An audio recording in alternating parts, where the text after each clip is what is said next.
Hello, everybody, and welcome back to another episode of Deep Thoughts.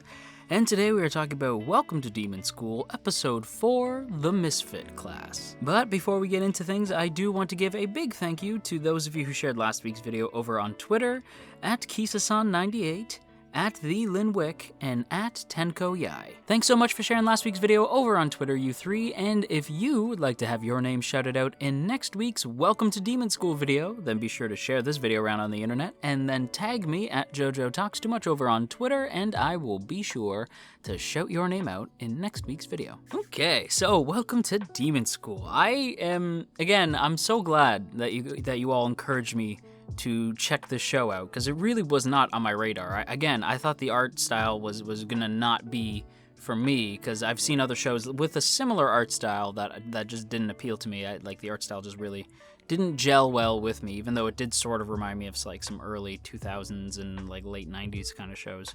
But it was too bubblegum pop, like I said last week, but I am so glad I checked it out, because it really has grown on me quite a bit. And the show as a whole, the characters, the story, the insanely good quality comedy, and for you guys know me, like if those of you who have been with the channel for a while, you know that comedy and that's a hard one to tackle. There's a lot of comedy series that took off with the community that everybody loved, and I was like, is good? I just didn't like them quite as much. For some reason, comedy doesn't quite stick the landing with me normally, but this show, oh man, I'm cracking up, enjoying my warm cup of Earl Grey, and it just little things like that, right? So I'm sitting there enjoying my cup of Earl Grey tea because I love Earl Grey, and halfway through the episode, and no, actually at the beginning, and then once again at the halfway point, there's 2 points where they say, hey, would you like some Hell Grey tea? And I was like, yes, I would love some. It's just little things, like these little offline jokes, like the little things like Hell Grey tea should not be funny, but the fact that it just gels with me, like that made me laugh, because I was drinking Earl Grey at the time, and I love Earl Grey, so the idea of Hell Grey tea, like heck yeah, I'm there. But it's not just that, it's also these like little jokes, like the one-liners. It's, again, I think I said this last week as well, but it bears repeating that a lot of the jokes have this sort of Konosuba vibe, where it's like these like quick one-liner, and it's like specific to whatever's going on. It's not comedy for the sake of comedy, it's situational comedy, and you have the characters deliver these like deadpan one-liners. Like when Clara is like getting taken away, and she's like, Az, this is it, remember me, farewell, Az, and then he just chops the thing down, and then, hey, Az, I'm back. It's just fun. It's just a fun kind of comedy style. It's very situational and very cute, and I just love it to pieces. But I gotta say, there's one thing about the show that it really gets under my skin. Oh, it drives me crazy. And what it is that I just so struggle with watching this part of the show, and that's the OP. Because every time it comes on, I have to replay it like 10 times. The opening, it only gets better every time I hear it. Like, I have to replay this opening. I actually struggle to watch this show without replaying the opening at least twice. Like this time I watched like episode 4, I think I replayed the OP like 3 times, just because I friggin' love that track so much. It's so catchy, and the visuals are so fun, because it still has the sort of zany comedy, but it's showing like, this is what the show would look like if we leaned more into the shonen stuff. And it's superb. And that's the thing I think I want to talk about the most in regards to this week's episode, and that is the shonen stuff, right? Because this, to me, it feels like a more Konosuba style comedy with a One Punch Man premise, right? Because with One Punch Man, it's sort of lampooning the whole shonen stuff, but Welcome to Demon School is sort of like a mix of those two in terms of comedy, with a setting that's more akin to like your average sort of high school setting, mixed with a little bit of fantasy. So almost like a Harry Potter if it was an anime set, only instead of wizards, it's demons, and the comedy is Konosuba meets One Punch Man. Boom! That's a crazy mix mash of things, but it definitely stands up, especially since, and it was this one moment of the show that made me go like, okay, it took me 4 episodes to get this. I don't know why it took me so long, but I realized that this is both playing the shonen thing straight while still being like a shonen comedy, but also sort of spoofing a lot of shonen tropes, and that's where the show excels, is anytime it sort of pokes fun at the shonen tropes, because it never feels like it's mean-spirited. A lot of parody dips into almost being mean-spirited, and with this, I don't even really want to say parody, because it's not necessarily like it's not as if the show itself is a full parody. It's a comedy shonen, but it does lampoon a lot of shonen tropes, so it does have elements of parody in it, but I can't really call it like a full parody. But with parody, it's difficult to pull off without coming across as mean-spirited. Whereas with Welcome to Demon School, everything feels like tongue-in-cheek, like you and your friends poking fun at something you both really love. And that's what I get from Welcome to Demon School. In particular, the reason why I bring this up is the power of friendship. There's a moment in here where Az gets upset with Sabnok, who is like the big burly dude you see in the OP. And the big burly dude is like insulting Iruma, because he's just like, you ain't nothing, I would never dodge attacks, I would just take the attacks head on, and you ain't nothing, and blah blah blah. And we'll get into that whole thing in a little bit, because Iruma is much more crafty and much more suited to the demon world than I thought he might be. But we'll get to that like later. I want to talk about the power of friendship right now, because with the power of friendship, Az quote-unquote defeats Sabnok, and not so much defeats, but holds him back. Because essentially what ends up happening is, you know the power of friendship trope if you've been watching anime for a while, especially if you're a Naruto fan. But the power of friendship is like a shonen thing where like the heroes get by. How? The power of friendship or the power of love, like that kind of thing. And it's always cheese, but shonen always makes it work somehow. No matter how many shonen I've seen, every time I hear the words power of friendship, I'm like, oh, here we go. They never say it in the show, but people will tell me, like, this show uses the power of friendship a lot. And I'm like, oh, great. But every time I watch it, I'm like, dang it, it works. That's why I like shonen. Sometimes the cheesy stuff, it just totally works. Power of friendship is all over the place in shonen. But here, it's here, but it is literal power. At one point, like, Az is, like, when Sabnok is insulting Iruma, Az steps up and is like, hey, you don't make fun of him. And Sabnok is like, I don't need to hear anything from the honor student slave. And he's like, I'm not a slave, I'm his friend. And then there's like this golden glow around him, and he's like, we are friends, and friends means blah blah blah, and friendship means like sticking up for each other and embracing each other's heights and lows and yada yada. And you could tell Iruma's like, please stop, oh my god, this is so embarrassing. But then it cuts to Sabnok, and he's like actually being hurt by the metaphorical beams of light that are coming off of Az, and it is so funny. Like, I had to put my cup of tea down because I thought it was hilarious. With every passing episode, I realize how much more this show really feels tailor-made for me, because again, every little thing, everything that I have a hiccup with where I'm like, ooh, I don't know about that. I don't like the art style. Comedy's not really my genre, but no, everything about this is just fun. It's just such a fun show. And that's not even getting into like the rest of the episode. That's all talking about the power of friendship. I haven't even touched a lot of other stuff about the episode.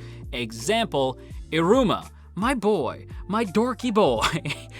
I thought for sure he was toast the instant he walked into the misfit class. I thought for sure we were finally gonna see this kid get at least a scrape. But no, Iruma has this unbelievable like lucky streak to just dodge things. I believe they call it his I can't remember the exact name, but there's like a name for it, that the Iruma's ability to dodge danger. It's explained too. Like, we know why he's able to do that, because he spent his life on a boat, like taking care of things, and he's always had bad luck. So he just became very danger prone. So he knows where danger is, and he's able to dodge really quickly. So it actually plays into his time in Demon School. I like that they actually explain it way back in episode 1. So you see that come back here, where he's able to dodge all these like arrows and swords and I don't know what the heck else, but just a bunch of stuff, like a bunch of weapons set up by the Misfit class, who I love the Misfit class already. Like, I think all their designs are really unique and fun. And I'm curious to learn more about each one of them. This episode and likely next episode are going to focus a little bit more on Sabnok, but that's cool. But getting back to Iruma, it's neat to see his little ability, right? Like, that he can dodge danger, he can dodge attacks. As long as he's like vaguely aware that it's going to happen, he can likely dodge it and weave around certain things.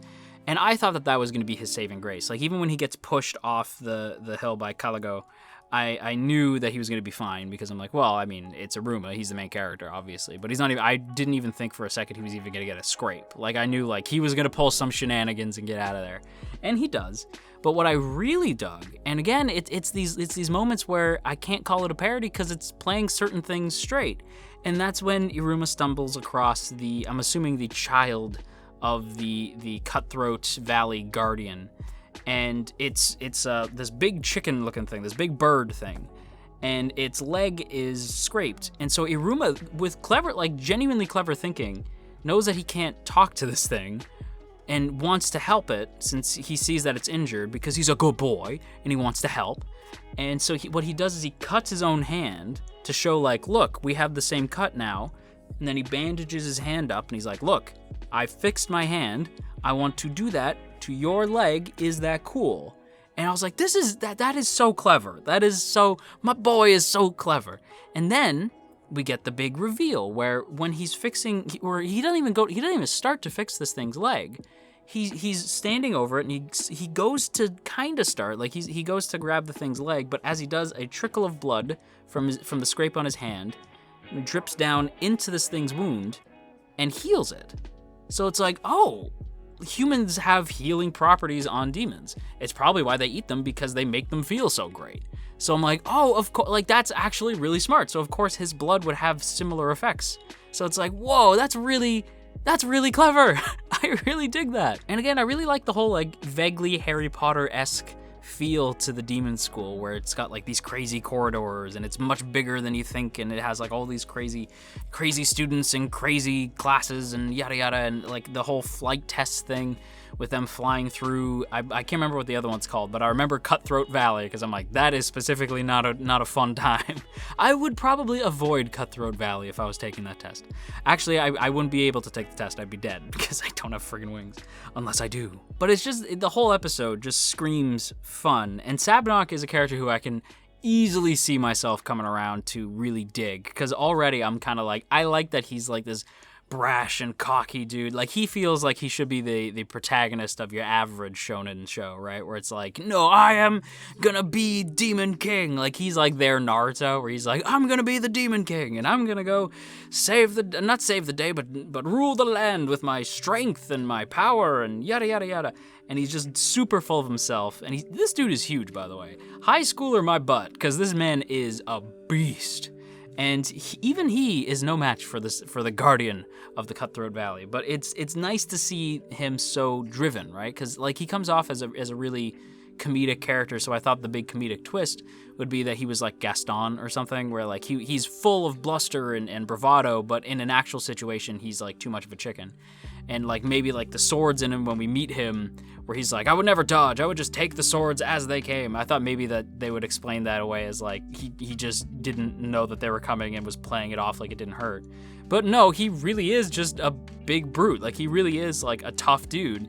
And the comedy comes from the fact that while he is tough, he overestimates and is unaware of the fact that Iruma is really not as strong as the whole class seems to think he is. Or, well, he's like aware that Iruma's not strong, but Iruma's not some like top tier demon who's gonna be competition for him like he might think.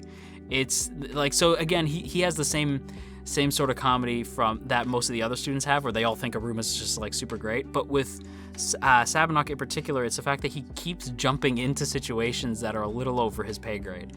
And we see that with him jumping against like the gales of wind, and then also getting into a fight with the guardian of the Cutthroat Valley. And he looks like he got like knocked around when we see him by the end. So I'm curious to see what happens with him next week. I'm not expecting anything super serious. Again, like, it's a very lighthearted, easygoing shonen series, and I would highly recommend it, especially for autumn, given like the whole aesthetic of the show. But man, again, thank you guys so much for letting me know about this show. I love this freaking show. With that said, everybody, I'm going to happily give this week's episode a solid rank of A. This is such a good time. Highly recommend. On that note, everybody, that just about wraps everything up. But before we go, as always, I want to give a big shout out to the good folks over on Patreon, namely those in the Earl Grey tier: Calvin Atkinson, Crowbar of Irony, Dominic, Urza, Ginkotaku, No for Nothing, Maria Teresa, Mirth Mouser, Omnigaramond, Cell, Shadow Creative, Sipco Games, Somastan, Steven, Tristan, and Verdon. Thank you all so much for your continued support over on Patreon, and hey, if you too would like to join the T Squadron, then by all means go ahead and check out that first link in the description to check out our Patreon page, see all the cool rewards you can get for as little as $1 a month, and get access to our Patreon exclusive Discord. But on that note, everybody, that's going to be a video, so I hope you all enjoyed, and if you did, you've probably been on the internet long enough to know what to do already, so I ain't going to tell you, but I will say that it is appreciated, and if you are feeling stressed out today, then you go have yourself a warm cup of tea, and I will talk to you all again real soon.